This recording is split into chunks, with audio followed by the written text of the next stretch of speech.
Hey there guys, it's Anthony here from Cutting Edge Guitar. First off, in this video I just want to say a huge thank you to everybody who's participated in what I've been doing in this little series so far. I've just recently been asking you guys to help me out with a massive favour with the upcoming launch of my advanced guitarist course, because I basically wanted to get into your heads and find out what are the most important burning desires and questions that you've got surrounding your improvement as guitar players. The response to that has been overwhelming, and I cannot tell you how excited I am now to get this course out there, because I've been able to see that I'm answering so many of these questions, and I genuinely think that this is going to be amazingly game changing for guitar players. There's also, I've had a lot of really cool feedback as I've been releasing these videos as well, with a lot of excitement coming from all over the place, so it's genuinely a really cool time. What I want to get into are just talk you through what the idea is with the course. Is I want to get guitar players to sort out the three issues that I see all of the time, and I've seen over 15 years worth of running a successful guitar tuition business in here.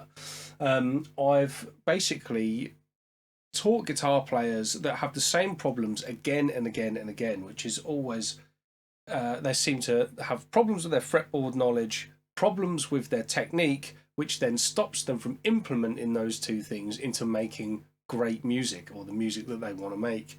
And somewhere along the line, on all of the, it's like a spectrum. Every individual's always got different problems, but somewhere along the line, these problems will always crop up in, it might be somebody knows triads really well but not arpeggios, or they don't know scales as well as they know arpeggios. There's always something with fretboard knowledge, there's always something with technique, and I've put together a package of stuff that I think that is going to be able to sort out all of these problems. Obviously, asking the questions from you guys was to get a perspective on it, just to make sure that I'd covered everything.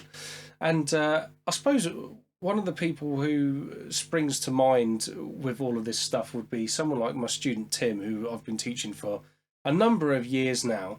When Tim first came along, Tim was already an exceptional guitar player.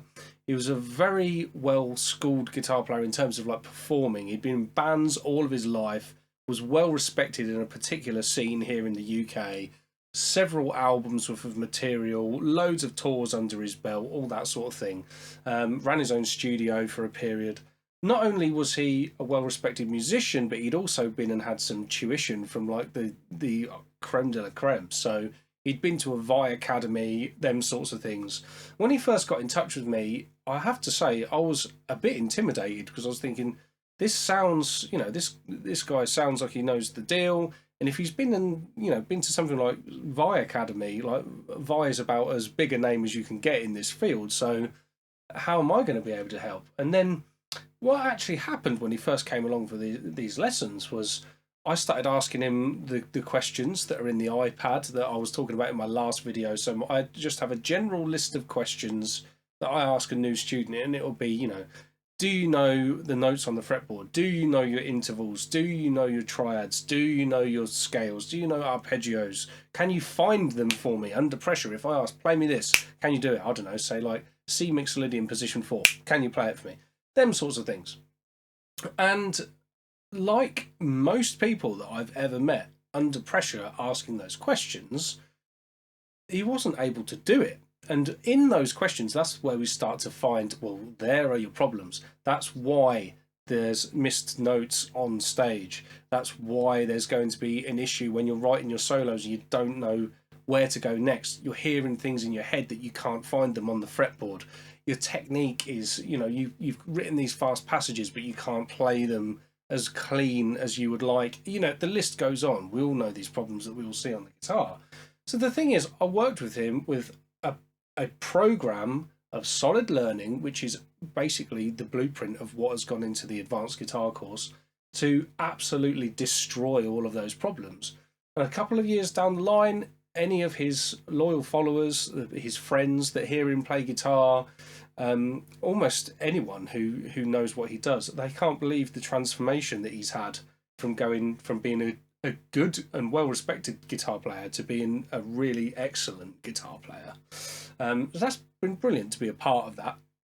Now, one of the things that has come up from the questions that you guys have been posing throughout this little video series that I've been doing is this is one of the biggest topics that you ever see as an advanced guitar teacher, and it's how do I use scales musically?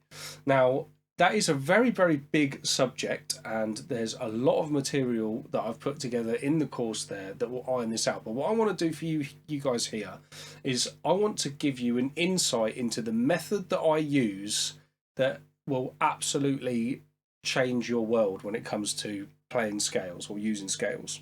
So first things first, what you need as a guitar player that a lot of people have issues with is they haven't made the connection between chords and scales and put them like this. Chords and scales aren't separate things. They're one and the same. The chord that you're playing on will tell you what are the applicable scales to play over it. And being able to make that connection is your first port of call, so that when you see a chord come up on a chart, or if you're playing on a static vamp and it's a particular type of chord, whatever the situation is, the chord will tell you what you should play on it. So what I'm going to do is I'm going to pick a humble A minor 7 chord to start with. Now, we have a few options that we could use on a static A minor 7 chord, but the most common one that you'll probably find in blues, rock, jazzy, fusiony stuff, those kind of things, most people would shoot for the Dorian mode. Now, the reason they would shoot for the Dorian mode is because you've got the tones of the chords, the root, the minor third, the fifth, the flat 7, but you've also got some really cool colour tones. We've got a ninth, or second, or a ninth. We've also got a major 6, which is a sweet sounding sixth, which will sound nicer than our Aeolian mode or Phrygian mode. And we've got an 11. So we've got interesting extension tones, all the chord tones, and it's basically, you've kind of got a bit of a major minor thing going on. You can lean on the more minor notes if you want to sound a bit more miserable. You can lean on that sixth if you want to sound a bit happier, and you can play your audience a bit with your Dorian mode, which is cool. Now, the thing is, the trap that guitar players fall into is once the chord has told them what scale they can use, they then just use the shapes to noodle around. And they go and just play up and down it. But as people are asking me in the questions, they don't sound musical. How do you get musical with it? So I use a method that I call the scale pyramid. This is something that over years I started looking at how to extract different things from within scales so that I could pull out different flavours at different points and not just go all the way through the shape. So what dawned on me is that if you take a kind of like a fractions based approach to looking at scales, any scale that you would want to use or a mode is a 7-note scale. So if I put that like this as a bass, I've got 7 notes on my bass, okay? If I decide to extract from within those 7 notes 6 notes, I have something that's called a hexatonic scale, okay? Hexatonic 6-note scale.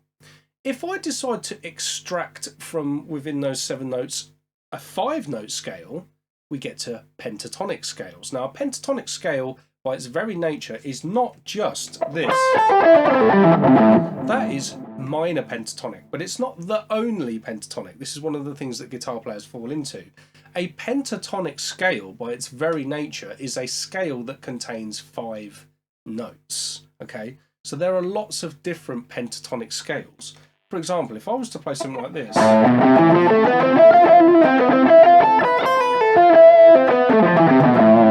that's a pentatonic scale that you would have found people like Jason Becker or Marty Friedman using, which sounds very, very exotic and is very cool. But basically, it's just a 5-note scale, okay? So that's the thing. We can extract lots of different 5-note scales from within a mode. If I carry on up to my next tier of my pyramid, I could just extract 4 different notes out of those 7, okay? When you're extracting just 4 notes, you're playing a 7th arpeggio, a 4-part arpeggio. So if I play something like an E minor 7, that's a 4-note arpeggio, okay? That can be extracted from within a Dorian mode. So if I've got my A minor 7 chord, and play that E minor 7 over the top, what I'm basically doing is, it's like fractions. I'm taking 4 out of the 7 notes, taking them out and playing them all in one go. If we go to the next pyramid tier, 3 notes. Well, 3 notes is triads, okay? So for example, again, on my A Dorian, there are lots of different triads that would live within the A Dorian mode. For example, what would be G major. G major would live in the A Dorian mode. So if I was to extract, so I'm just playing a G triad and then resolving it to an A note, my A root note, okay? So what I'm essentially doing with there, I'm taking 3 notes of that full scale, I'm taking them out and playing it over that A root note to extract particular flavours, okay? Now finally, when you go to the very top of the pyramid, down to 2 notes, you're looking at intervals, okay? So you can extract any intervals that you like, for example, 4th, and just play them diatonically through the scale, and just extract those particular intervals and use them at your will. Now, how you get really, really musical with this is, what you would do is you want to start mixing this up. So you would play a scalar passage where you're using all 7 notes. You then maybe want to go to, well, if you went all the way through the pyramid, you would then knock one of those notes off to go to hexatonic approaches. So you would avoid one of those notes, okay? There are some particular hexatonics that you can use, but if you just take one of the notes away, that's the easiest way to get into a 6-note option. You then, if you take another note away, you could get to your pentatonics. Now the thing with this, there are some specific minor pentatonics or altered pentatonics that are always going to live within a mode. Figuring out the formulas for those and like the shapes of them over the fretboard will always help you to find them straight away. But it's about deciding for yourself which sounds you like. Obviously, if we go up to the next tier, there's always a whole bunch of arpeggios that would live within any mode. Extracting your arpeggios is one of the coolest ways to get really musical flavours. Then going up to your triads, the triads will work almost the same way as your arpeggios. So what you want to do is you want to look for the triads that are within that scale and then start extracting them, playing them in lots of different ways, however you would like to implement triads. And then finally your intervals, loads of different intervallic approaches.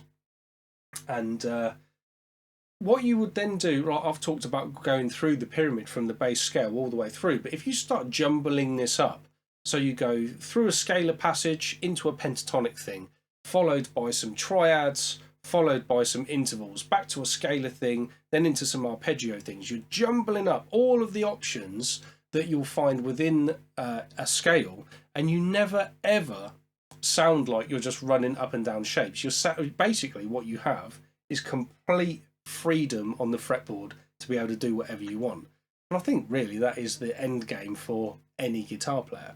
If you take that level of harmonic capability and then jumble that up with a complete knowledge of your fretboard and a complete sense of technique, then basically you will go from being a guitar player that seems stuck with no options on what to play, without the technique or the knowledge of how to make it sound smooth and all that sort of stuff, to basically being able to play tasty, interesting, intricate, awesome lines that will impress you, impress your audiences, your band members, and anybody that you should ever be playing for. So essentially what's coming up in the next video, I'm actually putting together, so I'm at the point where I can nearly publish the full and final volume of this course and put it all together into one bigger package. At the moment, I've got that all in separate volumes, but once I've finished it, what I'm going to do is I'm going to put it all together into one complete bundle, and basically in the next video that you guys see, I'm going to put an offer on that bundle, which is going to be, shall we say, ridiculous. So make sure you don't miss that next video. What you'll find with what I'm going to do when I launch this offer as well in the next video, I'm going to make that offer available for 1 week only. So keep your eyes open for that email coming out into your inbox, and make sure you watch the next video. Okay guys, thanks for watching up to this point. Thank you so much for all of the input that I've had up to this particular point on this little mini series that I've been doing for you. Please do give the video a like, give it a share, and drop me any comments of any more questions, any things that you want to ask me. I'll be more than happy to answer anything for anybody there. If you haven't subscribed to my email list, make sure that you do. There's plenty of links around that will get you to get you into my email list so you don't miss that next video. And that's it for now. So you take care, guys. I'll see you next time.